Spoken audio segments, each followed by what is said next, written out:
এই গরমের আমি মনে করেন যে ঠিক মতো বাসনও করতে পারি নাই মাননীয় স্পিকার। আমি হাঁটতে হাঁটতে অজ্ঞান হয়ে গেছি। জলদি জলদি বেশি করে কারেন্ট দেয়। আর রাতের 12 ঘন্টার মধ্যে আমি 4 ঘন্টায় থাকি টয়লেটে। আমি আগে হিমালয় থাকতাম, এখন আই পড়ছি জঙ্গলে। और अभी तो रुको, क्लाइमैक्स अभी बाकी। এবার আমাদের সংসদ ভবন আমরা শুরু করতে যাইতেছি। যার যত আক্ষেপ মনের আশা, যার যত অভিযোগ সব আজকে দিয়া গাইরে হালাবাইন। আমি হাফিজউদ্দিন ব্লুটুথ স্পিকার আপনাদের সব কথা হুইনা হালামু। মাননীয় ব্লুটুথ স্পিকারের সামনে এবার বক্তব্য নিয়ে আসতেছে হিমালয় থেকে আগত সাধু বাবার পুটকিলাল। আর এই সাধু বাবার পুটকিলালকে মাননীয় ব্লুটুথ স্পিকারের সামনে তার মূল্যবান বক্তব্য রাখার জন্য অনুরোধ করা হলো। সাধু বাবা আপনি চলে আসেন আপনার বক্তব্য দেওয়ার জন্য। মাননীয় ব্লুটুথ স্পিকার, আপনার কাছে আমার একটা প্রশ্ন। কেন এই বিদ্যুৎ থাকে না? আমি আগে হিমালয় থাকতাম, এখন আই পড়ছি জঙ্গলে। কেন আই পড়ছি স্পিকার জানেন? ওখানে খাওয়ার দাওয়ার মিলে না। এই জঙ্গলে থাকলে মাছের বাড়ির দিকে চুরি করে খান যায়। ওনার জঙ্গলে ভালো লাগে না। এক বুড়ির বাসা আমি আশ্রয় নিছি। রাইস হইলে হেলো যা হুই, বুড়ির নিজেও জান না। মাননীয় ব্লুটুথ স্পিকার, আমি যখন যে হুই ওখানে কারেন্ট থাকে না, এই কারণে আমার ঘুম হয় না। মাননীয় স্পিকার হাফিজউদ্দিন, আপনার কাছে একটা প্রশ্ন। আমার এই ঘুম না হওয়ার পিছনে আপনি ভাই, আপনার কাছে আমি বিচার দিয়ে গেলাম। আমি হলো হিমালয় সাধু বাবা।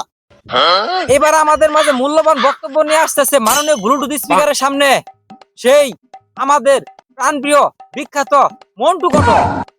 মন্টু কটকের কি এমন সমস্যা হইলো তার জন্য সংসদে এই ব্লুটুথ স্পিকারের সামনে আসতে হইলো?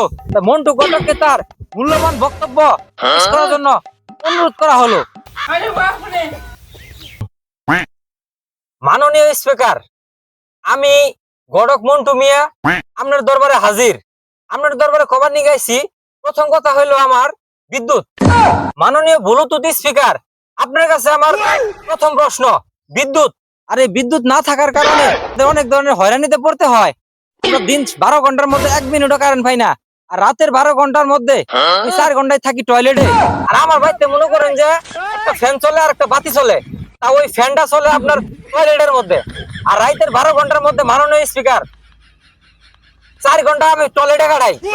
আর ওই 4 ঘন্টার মধ্যে যখন আমি টয়লেটে বহি মাননীয় স্পিকার, বিশ্বাস করুন মাননীয় স্পিকার, একটু কারেন্ট থাকে না। আমি হাঁটতে হাঁটতে অজ্ঞান হয়ে গেছি।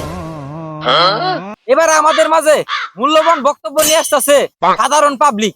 সাধারণ পাবলিকের কি এমন সমস্যা হইলো তার জন্য সংসদ ভবনে চলে আসছে তাদেরকে তাদের মূল্যবান বক্তব্য পেশ করার জন্য আমি হুকুম দিলাম।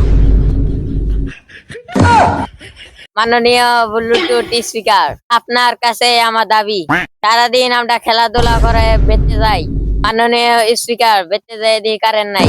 আমরা সাধারণ পাবলিক, আমরা হলো ওয়াইফাই চালাতে পারি না একমাত্র কারেন্টের জন্য।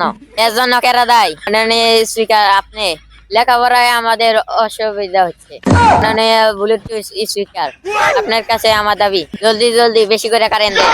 আমাদের মোবাইল টিপায় অসুবিধা হচ্ছে, লেখাপড়ায় মন পড়ছে না। আমাদের ব্লুটুথ স্পিকারের সামনে এবার বক্তব্য নিয়ে আসতেছে বিয়ার আসর থেকে পালায় আসা বর। কেন, কি কারণে বিয়ার আসর থেকে বর এই সংসদ ভবনে ব্লুটুথ স্পিকারের সামনে হাজির হয়েছে? চলেন আমরা শুনে নেই তার মূল্যবান বক্তব্য। তার কি এমন অসুবিধা সুবিধার জন্য সেই ব্লুটুথ স্পিকারের সামনে চলে আসছে? মাননীয় স্পিকার, আমি হইলাম এই দেশের একজন শিক্ষিত যুবক। আর বিশ্বাস করেন মাননীয় স্পিকার, গত শুক্রবার রাতে আমি বিয়া করবার নিয়ে গেছিলাম। কাজী সাহেবের খুব কষ্ট হয়েছে আমার বিয়ার সবকিছু মানে ডেটমেন্ট ওকে করবার নিগা। বিশ্বাস করেন মাননীয় স্পিকার, যাওমেন কষ্টে মোবাইলে লাইট জ্বলাইয়া বিয়া কইরা বাইতে আনছি। বাইতে আনার পরে মাননীয় স্পিকার, যখন আমি বাসর ঘরে গেছি মাননীয় স্পিকার আমার ঘরে কারেন্ট নাই। রাইট করে আমার বউ আমার চিনি না, আমি আমার বউরে চিনি না। মাননীয় স্পিকার, আমি তো আমার বউ চিনি না, কিন্তু বিশ্বাস করুন মাননীয় স্পিকার, সারা রাত এই গরমের শুধু আমি মনে করেন যে ঠিক মতো বাসরও করতে পারি নাই। মাননীয় স্পিকার, কিসের জন্য?